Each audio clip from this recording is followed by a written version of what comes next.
nation develops without massive investments in infrastructure, says the Honorable Minister of Information and Culture, Alhaji Lai Mohammed.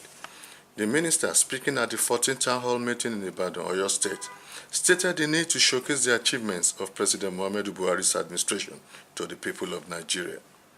He said the administration has successfully held the meeting in all the 6 geopolitical zones. I want to very warmly welcome you all to the special town hall meeting. Very ancient city of Ibadan. I want to most sincerely thank my colleagues, honorable ministers for power, works, transportation, water resources, and transportation, who have taken up time off their very busy schedule, as they always do, to honor me, to be with us here today. Today, it held the town hall meeting in all the nation's 6 geopolitical zones. There's no doubt that the meetings have gone a long way in achieving their objectives. As a matter of fact, today's town hall meeting is the 14th in the series of town hall meetings it held. This administration, realizing that no nation develops without massive investment in infrastructure, has made such investment a priority, and it is paying, and this is paying off, as we'll hear shortly from the Honorable Minister of Power, Works, Housing, and his colleagues. Whether in the area of job creation or stimulation of economic growth, investment in infrastructure is a fast route to development. You cannot talk about the developed Western nations without talking about their roads, power, ports, rail system, just to mention a few. This is because these nations have invested massively in infrastructure over the years. Also speaking at the meeting, the Minister of Power, Works and Housing, Mr. Babatunde Raji Fashola, said that the Federal Executive Council has approved about 68 road contracts, including the Agbara to Seme Border Road. Mr. Fashola explained that Oyo State government will benefit close to 13 out of the approved 68 contracts, which included repairs and maintenance contracts. According to him, President Muhammadu Buhari's administration has approved more payments to contractors owed by the federal government. Fashola maintained that the federal government has planned pilot houses in 34 states of the Federation in the Southwest, which will include 5 of it for the Southwest. He said, the present government, despite the low proceed from oil revenue, has been budgeting high compared to past administration that was having higher proceeds from oil revenue but was budgeting low. I will start my presentation by giving an overview of what the government of Nigeria is getting done through my own ministry, Power, Works and Housing, across Nigeria. Then I will come to the specifics as they affect the Southwest and, of course, all of us. Let me say quickly that in the Southwest of Nigeria today, including Lagos, there are, as at yesterday, we had 67 road contracts. 67. If you want to applaud, applaud. Don't be afraid.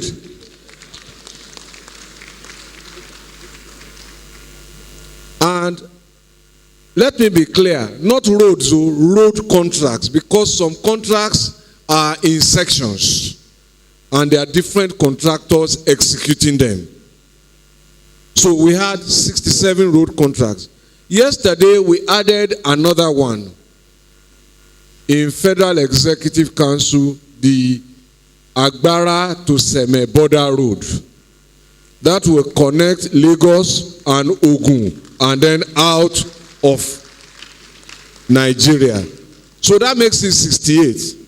The breakdown is that Ekiti has 5, Lagos has 19, Ogun has 9, Ondo has 9, Osun has 12, and Oyo has 14 of those contracts.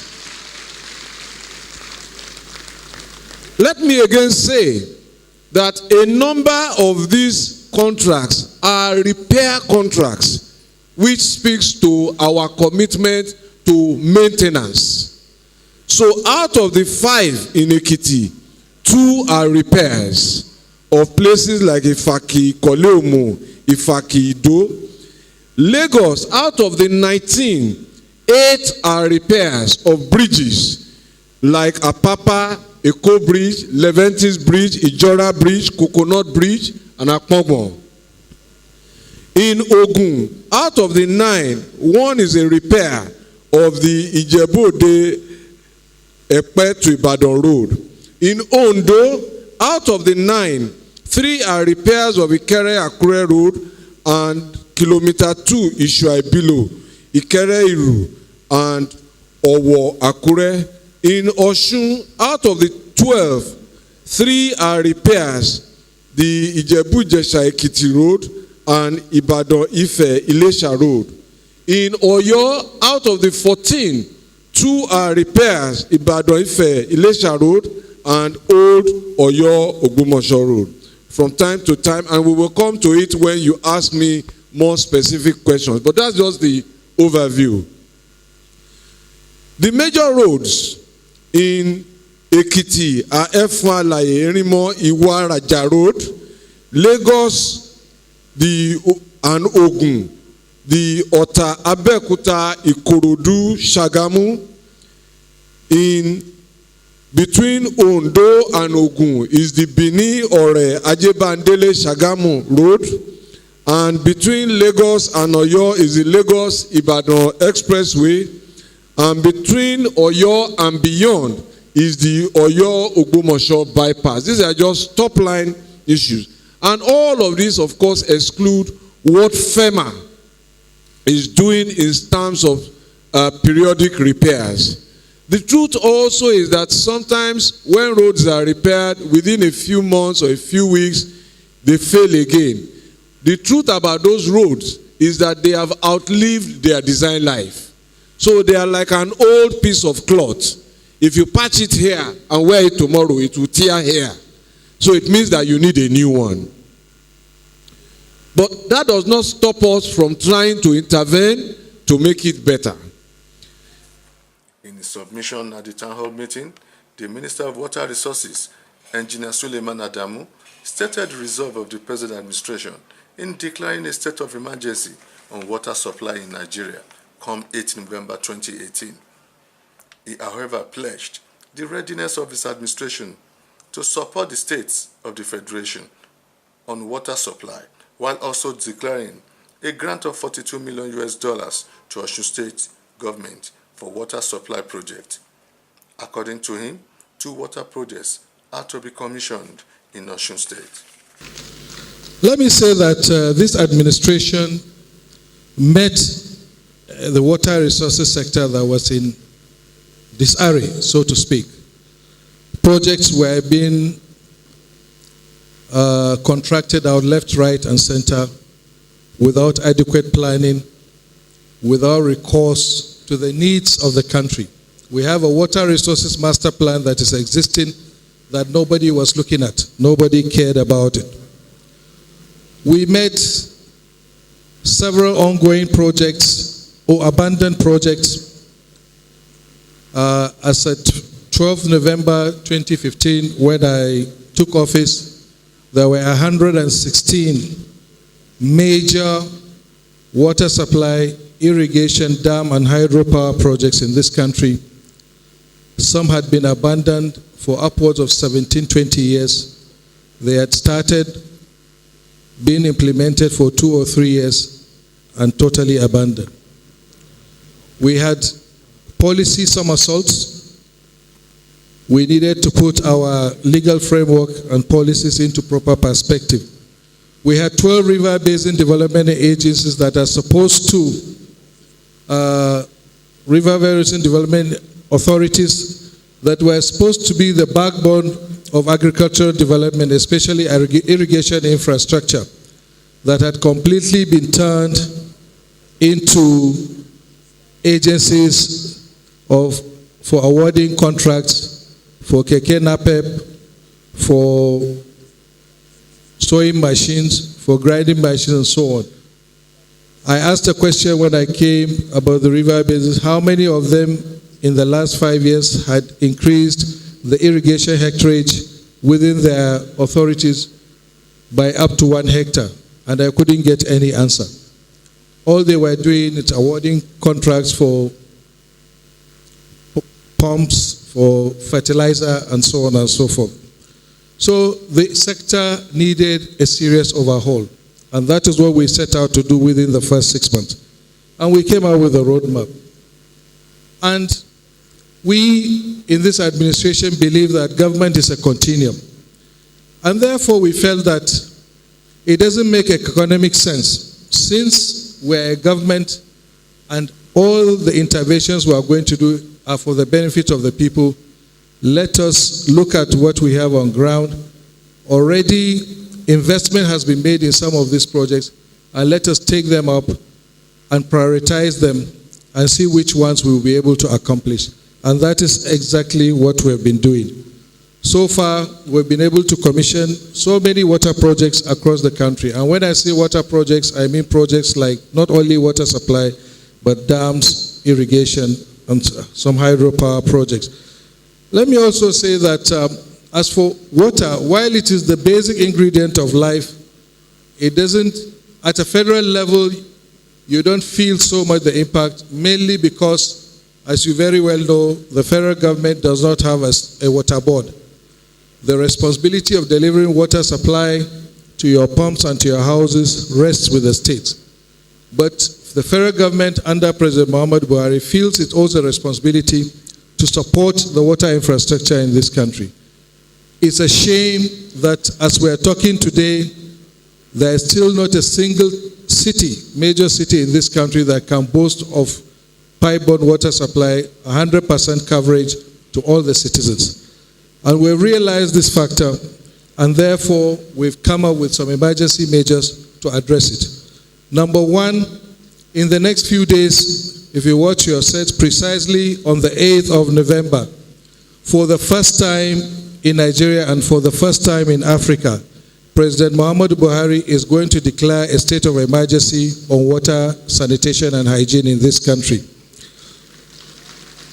What this means is that we are going to attack this problem, perennial problem of not providing adequate water supply to our communities and cities, as well as dealing with issues like open defecation and other sanitation issues, which President Muhammad Buhari has been known to be a champion of since when he was in military khaki, when he introduced the monthly sanitation.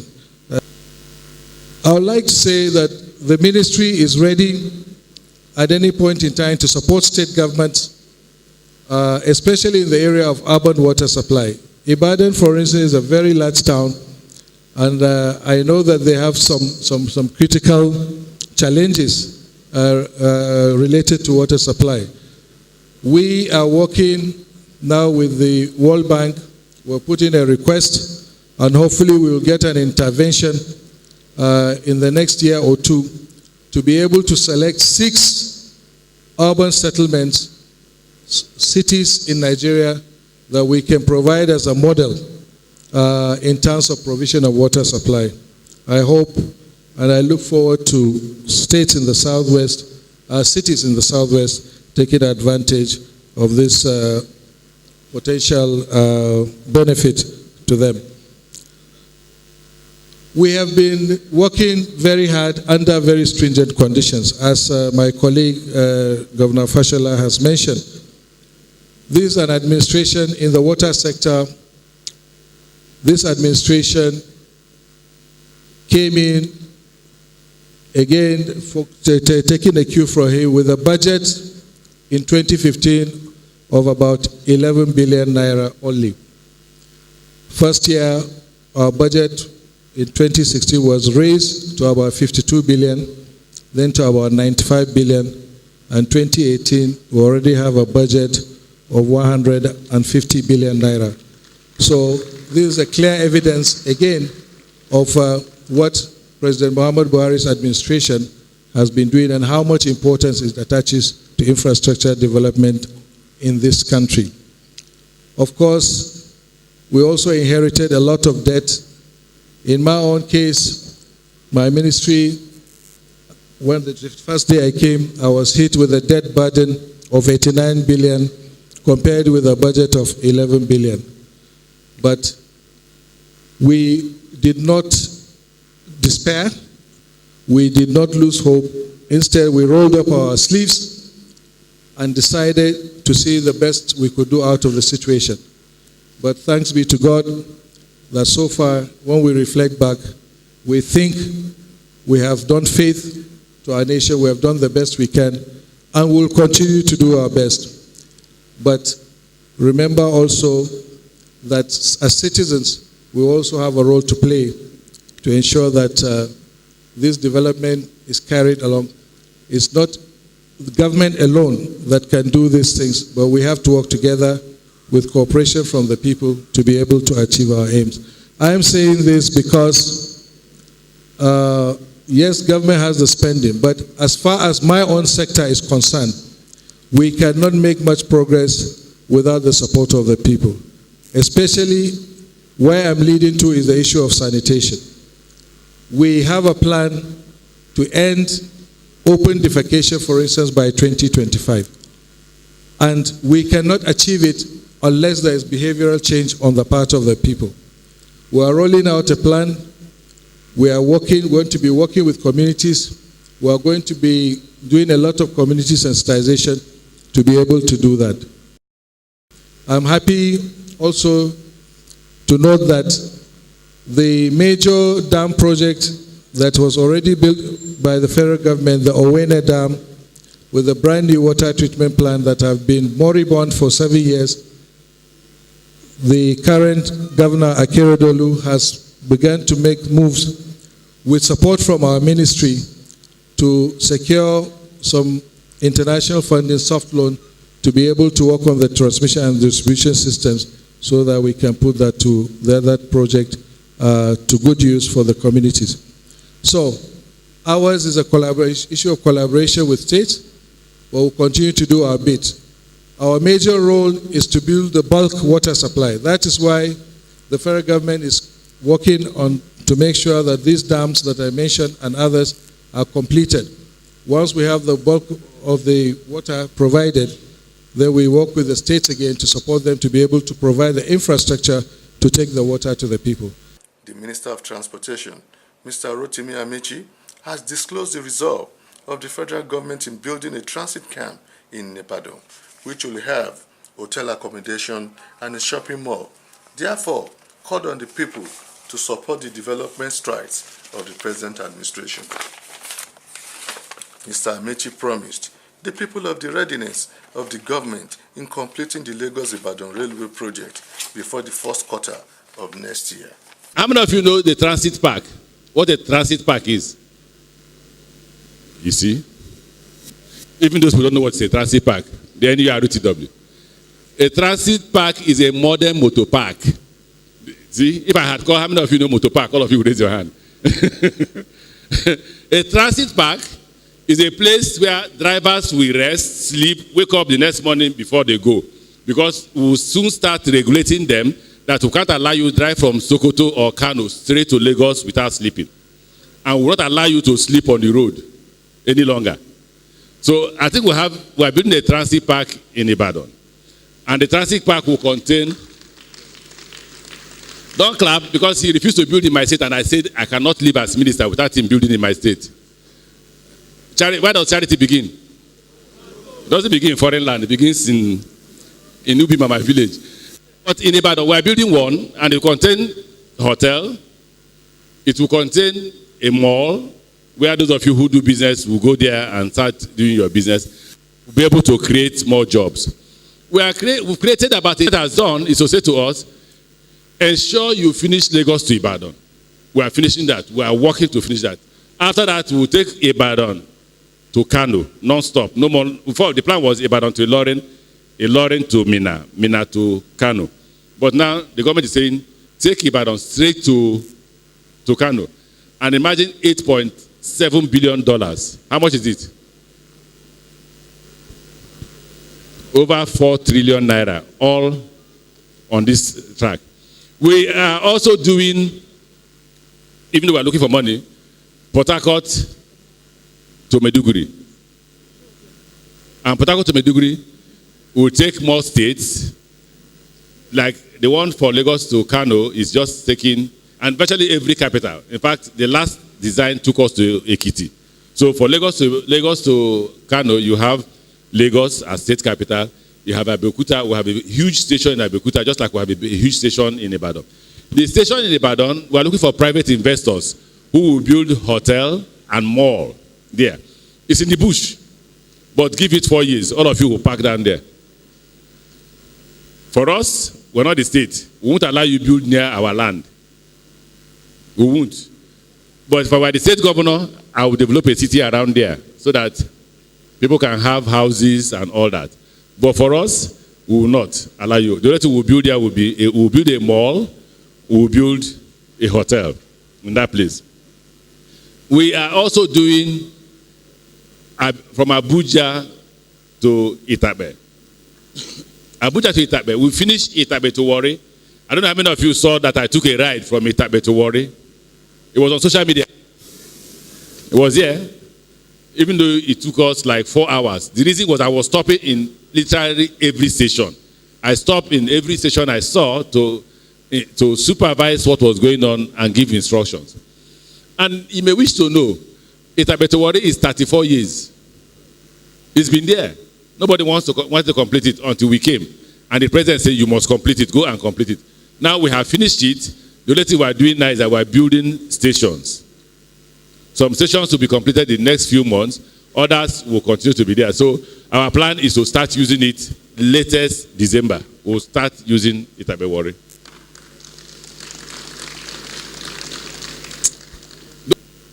I have told you what we are doing as far as Southwest is concerned.